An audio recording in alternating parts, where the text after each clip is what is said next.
आज़ाद इच्छा या जिसे हम फ्री विल कहते हैं, ये एक ऐसा आइडिया है जिसे इंसान हमेशा से सच मानता आया है। हाँ, बिल्कुल। हम जब भी कोई फैसला लेते हैं, तो हमें यही लगता है कि भई ये हमारा अपना फैसला है, हमारे खुद के दिमाग की उपज है। एग्जैक्टली लेकिन जरा सोचिए, अगर इस पूरी धारणा को ही कोई चुनौती दे दे तो क्या होगा? मतलब फ्री विल को ही गलत साबित कर दे। हाँ, क्या ऐसा हो सकता है कि कोई इंसान सिर्फ अपनी सोच या अपने इरादे की ताकत से किसी दूसरे के दिमाग की पूरी प्रक्रिया को ही हाईजैक कर ले? बिना कोई शब्द कहे। बिना कुछ कहे, बिना छुए, बस सामने वाले की वास्तविकता को ही बदल दे? ये सुनने में तो किसी हॉलीवुड साइंस फिक्शन फिल्म के जेडी माइंड ट्रिक जैसा लगता है ना? हाँ, स्टार वॉर्स टाइप कुछ। बिल्कुल। लेकिन आज के इस डीप ड्राइव में हम कोई फिल्म की कहानी नहीं है, बल्कि 20वीं सदी के सोवियत दौर की एक बहुत ही रहस्यमयी शख्सियत के बारे में बात करने वाले हैं, जिसने इस माइंड ट्रिक को सच में एक कला और विज्ञान का रूप दे दिया था। और हम बात कर रहे हैं वुल्फ मेसिंग की। बिल्कुल सही। 1899 में पोलैंड में जन्मे एक यहूदी स्टेज मेंटलिस्ट और हिप्नोटिस्ट, जो आगे चलकर सोवियत संघ के इतिहास में एक बहुत बड़े सेलिब्रिटी बन गए थे। चलिए आज इस विषय की परतों को थोड़ा खोल कर देखते हैं। और मेसिंग के इस रहस्य को समझने के लिए ना आज हमारे पास जो स्रोत है वो मनोविज्ञान, इतिहास और विज्ञान का एक बहुत ही दिलचस्प जाल बुनते हैं। तो आज हम किन किन स्रोतों का इस्तेमाल कर रहे हैं? देखिए, आज की चर्चा का आधार है डॉक्टर मनोज यादव का पावर ऑफ इंटेंशन या संकल्प की शक्ति पर लिखा गया रिसर्च। इसके साथ ही हम 1965 में छपे मेसिंग के अपने लेखों तातियाना लुंगेन की लिखी उनकी बायोग्राफी को भी देखेंगे। तातियाना लुंगन वाली किताब काफी मशहूर है। हाँ, और साथ ही शीला ऑस्ट्रेंडर और लिन श्रोडर की वो बहुत ही चर्चित किताब psychic discoveries behind the iron curtain. इसके अलावा अलेक्जेंड्रा नेगल के क्रिटिकल फैक्ट चेक और रशिया बियॉन्ड की ऐतिहासिक रिपोर्ट्स भी हमारी लिस्ट में हैं। तो मतलब आज का मिशन एकदम क्लियर है, हमें वुल्फ मैसिंग के चमत्कारों की कहानियों में से सच और झूठ को अलग करना है। एग्जैक्टली और ये समझना है कि क्या सच में संकल्प की शक्ति या इंटेंशन में कोई ऐसा भौतिक विज्ञान छिपा है जिसे हम अभी तक डिकोड नहीं कर पाए हैं। भाई ये विषय तो सच में इंसान के दिमाग की लिमिट्स पर ही सवाल खड़े कर देता है। और इस पूरी कहानी की शुरुआत किसी बड़े स्टेज या शो से नहीं होती। हाँ, एक बहुत ही अजीब जगह से होती है। बिल्कुल, एक चलती ट्रेन के फर्श से। हाँ, तो हुआ ये था कि 1899 में गोरा कालवारिया नाम की एक छोटी सी जगह पर मैसिंग का जन्म हुआ था। जो उस समय पोलैंड का हिस्सा था। हाँ, तो उनका परिवार बहुत धार्मिक था और वो चाहते थे कि मैसिंग एक रेबी बने। लेकिन उस बच्चे के दिमाग में तो दुनिया को देखने की एक अलग ही बेचैनी थी, तो उसने बगावत कर दी और घर से भाग गया। हाँ, घर से भागकर बिना टिकट बर्लिन जाने वाली एक ट्रेन में चढ़ गया। अब पैसे थे नहीं, टिकट था नहीं, तो डर के मारे एक बेंच के नीचे छुप गया। और मुझे लगता है कि यहीं से उस संकल्प की शक्ति की पहली झलक मिलती है। बिल्कुल। तो जब टिकट चेकर उस डिब्बे में आया और उसने मैसिंग को बेंच के नीचे से बाहर निकाला, तो इस बच्चे के पास तो कुछ था नहीं देने को। और वो बहुत घबराया हुआ भी होगा। बहुत ज्यादा। उस बहुत ही तनाव वाले पल में डर के मारे मैसिंग ने जमीन पर पड़ा हुआ एक गंदा सा अखबार का टुकड़ा उठाया और उस टिकट चेकर के हाथ में रख दिया। सिर्फ एक रद्दी कागज का टुकड़ा। हाँ, सिर्फ एक गंदा कागज। और मैसिंग ने बाद में अपनी यादों में लिखा था कि उस एक पल में उन्होंने अपनी पूरी मानसिक ऊर्जा, मतलब अपना पूरा वजूद, इस एक विचार पे लगा दिया था कि वो कंडक्टर उसे असली टिकट मान ले। एग्जैक्टली उन्होंने पूरे दिल से चाहा कि वो कागज असली टिकट बन जाए। और हैरानी की बात पता है क्या है? क्या? कंडक्टर ने उस अखबार के टुकड़े को लिया, अपनी मशीन से उस पे पंच किया, छेद बनाया और उसे वापस मैसिंग को पकड़ा कर बोला कि भाई अगर तुम्हारे पास टिकट है तो तुम इस बेंच के नीचे क्यों छुपे? क्या बात कर रहे हैं, मतलब उसने सच में उसे टिकट मान लिया? हाँ, लेकिन यहाँ पर एक बहुत ही लॉजिकल सवाल भी तोड़ता है ना। बिल्कुल उठता है। मतलब क्या हम इसे सीधे किसी दिमागी शक्ति या जादू का नाम दे दें? मुझे तो ये बिल्कुल वैसा लगता है जैसे हम बचपन में मोनोपोली गेम खेलते थे ना। हाँ, नकली नोटों वाला गेम। हाँ, तो खेल खेल में हम कई बार किसी को नकली नोट थमा देते थे और अगर वो इंसान थका हुआ है या उसका ध्यान कहीं और है तो वो एक पल के लिए उसे असली पैसे मानकर जेब में रख लेता था। ये तो है, दिमागी थकान में ऐसा होता है। तो उस कंडक्टर के साथ भी तो यही हो सकता है ना। मतलब वो कई घंटों की ड्यूटी के बाद इतना थक गया हो कि उसका दिमाग उस गंदे कागज और असली टिकट का फर्क ही प्रोसेस ना कर पाया हो। एक थके हुए इंसान की चूक और एक बच्चे का गजब का कॉन्फिडेंस, दोनों का मिक्सचर। बिल्कुल। क्या ये सिर्फ वही नहीं था? देखिए, आपका ये तर्क ना मनोवैज्ञानिक नजरिए से एकदम सॉलिड है। साइंस इसे कॉग्निटिव ओवरलोड कहता है। जब इंसान का दिमाग बहुत थक जाता है तो वो शॉर्टकट्स लेने लगता है। मतलब वो बस सामने वाले के कॉन्फिडेंस को ही सच मान लेता है। बिल्कुल। लेकिन पता है, इस घटना का सबसे बड़ा इम्पैक्ट उस कंडक्टर पर नहीं बल्कि खुद मेसिंग पर पड़ा था। अच्छा, वो कैसे? उस दिन उस छोटे से बच्चे को ये रियलाइज हुआ कि अगर कोई गहरा संकल्प हो, इंटेंस इंटेंशन और दिमागी सुझाव हो तो आप किसी दूसरे इंसान की रियलिटी को बदल सकते हैं। ओहो, मतलब उसे लगा कि वो अपने विचार दूसरों के दिमाग में डाल सकता है। हाँ, यहीं से उसे विश्वास मिल गया कि विचार सिर्फ हमारे दिमाग के अंदर की चीज नहीं है, उन्हें एक फिजिकल फोर्स की तरह बाहर भेजा जा सकता है। वाह! तो मतलब उस हताशा वाले पल ने एक ऐसे कॉन्फिडेंस की नींव रखी जिसने आगे चलकर एक पूरे सिस्टम का रूप ले लिया। और ये सफर बहुत तेजी से आगे भी बढ़ा। हाँ, बर्लिन पहुंचकर उन्होंने पहले बुश सर्कस में काम किया और फिर बाद में तो वो सोवियत संघ के इतने बड़े मंचों पर मशहूर मेंटलिस्ट बन गए। लेकिन जो बात मुझे सबसे ज्यादा हैरान करती है ना, वो क्या है? वो ये कि मेसिंग ने अपनी इस कला को कभी भी कोई जादू या अलौकिक चमत्कार नहीं बताया। और यही मिसिंग की सबसे खास बात थी। मतलब उन्होंने हमेशा अपनी शक्तियों को साइंस के चश्मे से ही समझाया। तो उन्होंने क्या लॉजिक दिया इसके पीछे? 1961 की बात है। एक बहुत ही मशहूर मैगजीन थी टेक्निक्स ऑफ यूथ। उसमें पी और एश्किन को दिए एक इंटरव्यू में मेसिंग ने अपनी इस पूरी कला को मांसपेशियों को पढ़ना या आइडियोमोटर रिस्पॉन्स का नाम दिया था। मांसपेशियों को पढ़ना मतलब मसल्स को? हाँ, उन्होंने साफ कहा कि ये कोई मैजिक वाला माइंड रीडिंग नहीं है, ये इंसान की मांसपेशियों के बहुत ही सूक्ष्म सिग्नल्स को पढ़ने का साइंस है। अगर हम इस आइडियोमोटर थ्योरी को थोड़ा आसान भाषा में समझें तो ये काम कैसे करता है? मतलब क्या दिमाग और शरीर के बीच कोई ऐसा कनेक्शन है जिसे हम कंट्रोल नहीं कर सकते? बिल्कुल। जीव विज्ञान के हिसाब से इसे समझना बहुत मजेदार है। देखिए, जब भी हमारा दिमाग किसी भी चीज पर बहुत गहराई से फोकस करता है, मान लीजिए कोई छिपी हुई चीज है या आप कोई झूठ बोल रहे हैं, तो दिमाग क्या करता है? तो हमारा जो नर्वस सिस्टम है वो अनजाने में ही शरीर की मसल्स को बहुत ही छोटे छोटे इलेक्ट्रिक सिग्नल्स भेजने लगता है। अच्छा, और हम इन्हें रोक नहीं सकते? नहीं, हमारा चेतन मन इन्हें बिल्कुल नहीं रोक सकता। ये इतने छोटे होते हैं कि आम लोगों को दिखते ही नहीं है। लेकिन मेसिंग को दिख जाते थे। एग्जैक्टली। मेसिंग का अपना नर्वस सिस्टम एक हाई फ्रीक्वेंसी रिसीवर की तरह काम करता था। वो सामने वाले की सांस में आया हल्का सा बदलाव, पसीने की ग्रंथियों का एक्टिव होना, दिल की धड़कन की रफ्तार, यहाँ तक कि शरीर के वजन का एक पैर से दूसरे पैर पर शिफ्ट होना भी पढ़ लेते थे। My God! मतलब जब कोई इंसान किसी सही दिशा के बारे में सोचता है तो उसकी मांसपेशियां अनजाने में ही उस तरफ हल्का सा खिंचाव पैदा करती हैं। हाँ, और मेसिंग बस उसी खिंचाव को फॉलो करते चले जाते थे। यहाँ पर ये बात सच में बहुत दिलचस्प हो जाती है।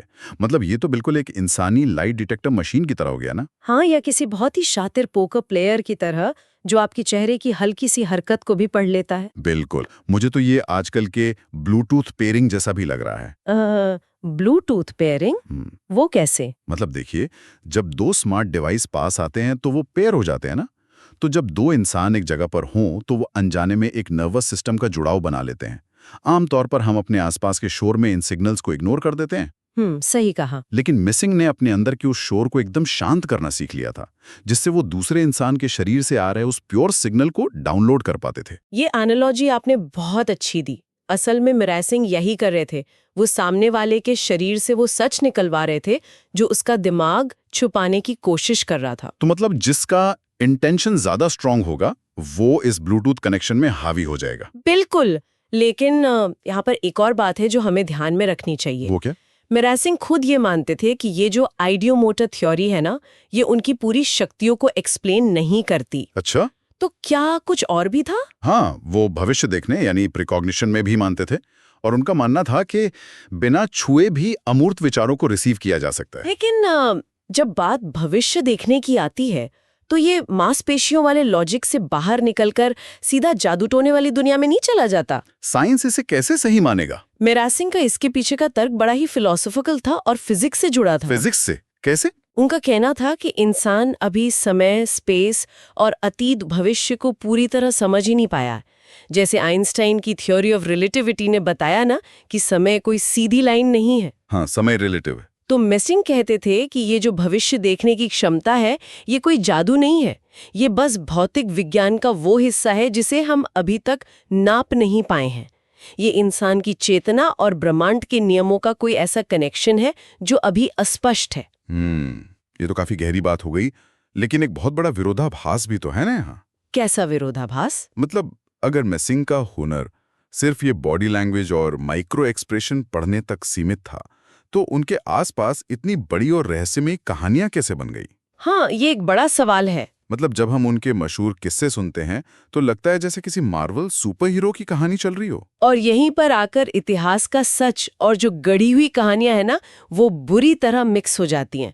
मेसिंग के नाम के साथ सोवियत इतिहास के कुछ सबसे ड्रामेटिक किस्से जुड़े हैं। चलिए फिर उन मशहूर किस्सों का थोड़ा एनालिसिस करते हैं। बिल्कुल। तो एक दावा ये किया जाता है कि जब मेसिंग नाजी वाले पोलैंड से भागकर सोवियत संघ आए तो खुद जोसेफ स्टालिन ने उनका टेस्ट लिया था। हाँ, ये कहानी तो बहुत सुनी जाती है। कहा जाता है कि स्टालिन ने मेसिंग को मॉस्को के एक बैंक से पैसे लूटने को कहा, बिना हथियार के। बिना हथियार के। मेसिंग बैंक गए, कैशियर को एक एकदम कोरा कागज थमाया और अपने दिमागी कंट्रोल से उसे ये मानने पर मजबूर कर दिया कि ये 1 लाख रूबल का चेक है। और कैशियर ने पैसे दे भी दिए? हाँ, कैशियर ने बिना सवाल किए पैसे दे दिए।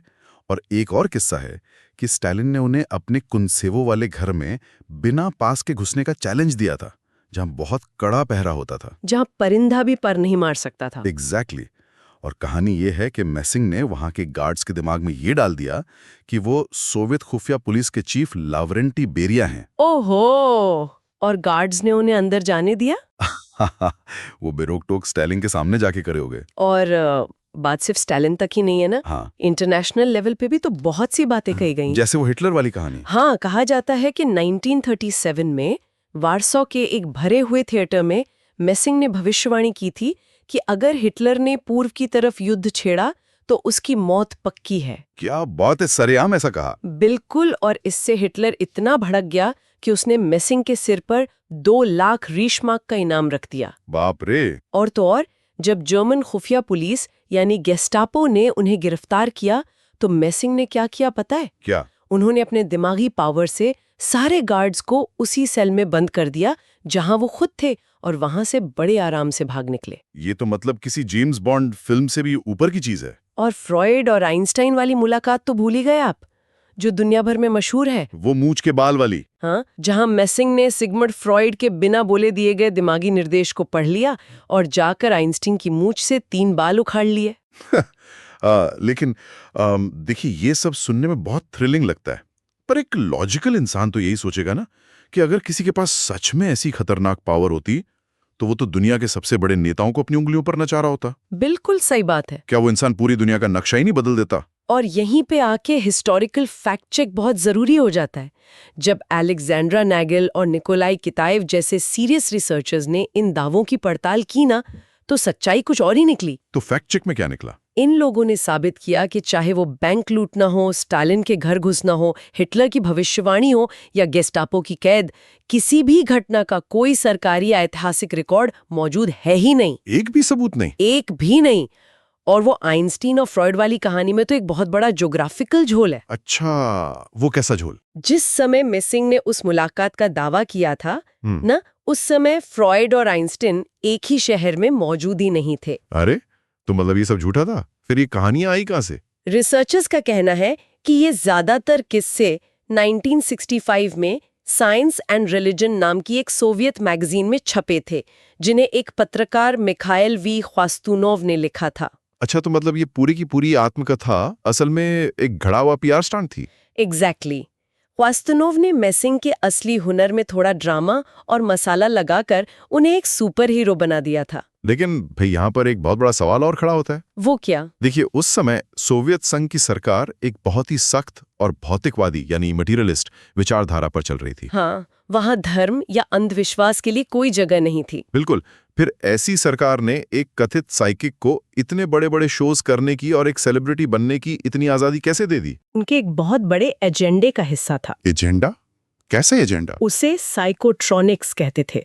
सोवियत वैज्ञानिक ये मानते थे कि इंसान के दिमाग की शक्तियों को विज्ञान से समझा जा सकता है। वो पश्चिमी देशों के रहस्यवाद को तो नहीं मानते थे, लेकिन उनका मानना था कि दिमाग और शरीर के बीच कोई बायोलॉजिकल कनेक्शन जरूर है। तो वो इसका क्या करना चाहते थे?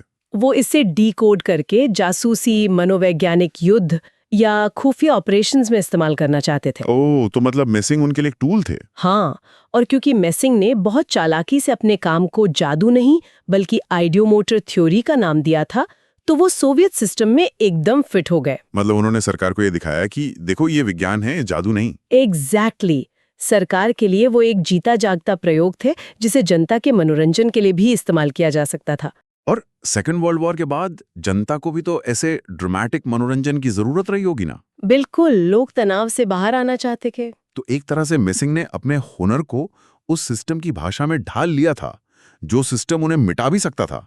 कमाल की बात है। हाँ, उन्होंने सरकार और जनता दोनों की जरूरत को एक साथ पूरा कर दिया। लेकिन अगर हम उनके जीवन के आखिरी पड़ाव को देखें, अगर ये स्टालिन और हिटलर वाली कहानियां सिर्फ पीआर स्टंट थीं, तो आखिर हम मेसिंग के असली जीवन से इस संकल्प की शक्ति के बारे में क्या ठोस बात सीख सकते हैं? मेसिंग का जो आखिरी समय था ना, वो इंसान की ताकत और कमजोरी दोनों को बहुत करीब से दिखाता है। उनके साथ क्या हुआ था आखिरी दिनों में? 1971 में उन्हें सोवियत संघ का सबसे बड़ा सम्मान पीपल्स आर्टिस्ट मिला था, लेकिन पर्सनल लेवल पर उनकी जिंदगी एकदम खाली हो चुकी थी। क्यों? 1960 में उनकी पत्नी आइडा की मृत्यु हो गई थी। आइडा सिर्फ उनकी पत्नी नहीं थी, वो उनके शोज की डायरेक्टर भी थी। उनके जाने के बाद मेसिंग पूरी तरह टूट गए। तो क्या उन्होंने स्टेज पर जाना छोड़ दिया था? वो एकांतवास में चले गए थे, बहुत ज्यादा सिगरेट पीने लगे थे। हालांकि सरकार के दबाव में वो स्टेज पर आते रहे, लेकिन लुगिन की बायोग्राफी के हिसाब से उनके अंदर की वो पुरानी आग बुझ चुकी थी। ये तो बड़ा ही दर्दनाक अंत है। और सुना है उन्हें अपनी मौत का भी पहले से पता चल गया था? हाँ, कहा जाता है कि 1974 में एक सर्जरी से पहले ही उन्होंने अपनी मौत की तारीख का सटीक आभास होने की बात कही थी, और उसी सर्जरी के बाद उनका निधन भी हो गया। ये तो एक बहुत ही विडंबनापूर्ण बात है। मतलब जिस इंसान ने पूरी जिंदगी दूसरों के दिमाग और धड़कनों को पढ़ने में लगा दी, वो आखिर में इतने गहरे अकेलेपन का शिकार हो गया। हाँ, ये सच में दुखी करने वाला है। लेकिन क्या उनकी मौत और इन सारे मिथकों के टूटने के बाद हम ये मान लें कि उनका बुरा काम बस एक दिखावा था? बिल्कुल नहीं। देखिए, मेसिंग की कहानी का असली मतलब उन झूठी कहानियों में नहीं है, बल्कि उस साइकोलॉजिकल सच्चाई में है जो उन्होंने दुनिया को दिखाई। वो सच्चाई क्या थी? आखिरी दिनों में लिखे एक खत में मेसिनी ने लिखा था कि उन लोगों की मत सुनो जो कहते हैं कि वो जिंदगी से थक गए हैं, क्योंकि जिंदगी अनंत है। मतलब एनर्जी कभी खत्म नहीं होती। बिल्कुल। मेसिनी के जीवन का सबसे बड़ा लेसन ये है कि मानसिक एकाग्रता और दिमागी सुझाव में वाकई एक असाधारण ताकत होती है, जिसे हमारे यहाँ प्राचीन ग्रंथों में संकल्प कहा जाता है। हाँ, वही संकल्प। मेसिनी की शक्ति जादू नहीं थी, बल्कि विचारों को इतनी क्लैरिटी के साथ फोकस करने की क्षमता थी कि सामने वाला इंसान अनजाने में ही उस प्रभाव में आकर अपनी वास्तविकता बदल ले। तो अगर हम इसे आज के श्रोताओं की आम जिंदगी से जोड़कर देखें, तो इन सब बातों का आखिर क्या मतलब निकलता है? इसका सीधा सा मतलब ये है कि हम सब इंसान हर दिन अपने आसपास के लोगों के साथ एक रियलिटी नेगोशिएशन कर रहे होते हैं। रियलिटी नेगोशिएशन मतलब हम अपनी सच्चाई दूसरों से मनवा रहे होते हैं। हाँ, हमारी जो मानसिकता है, हमारा जो संकल्प है, वो बिना कुछ बोले ही हमारी सांसों, आंखों के तनाव और हमारे हाव भाव से दूसरों तक पहुंच रहा होता है। यानी वो आइडियोमोटर रिस्पॉन्स हर किसी के अंदर काम कर रहा है। एग्जैक्टली। जो इंसान अपने इरादों को लेकर जितना ज्यादा क्लियर और फोकस्ड होता है, वो अपनी रियलिटी को दूसरों पर उतनी ही आसानी से प्रोजेक्ट कर देता है। मतलब अगर आप पूरे कॉन्फिडेंस के साथ कोई बात कहते हैं या करते हैं, तो आसपास के लोगों का नर्वस सिस्टम उसे पढ़ लेता है और सच मान लेता है। हाँ, वो उसे रिफ्लेक्ट करने लगता है। तो मतलब मेसिंग के बचपन में वो गंदा अखबार सिर्फ इसलिए असली टिकट बन पाया क्योंकि उसे पकड़ने वाले उस छोटे बच्चे के हाथ में रत्ती भर भी संदेह नहीं था। बिल्कुल, उसका संकल्प एकदम प्योर था।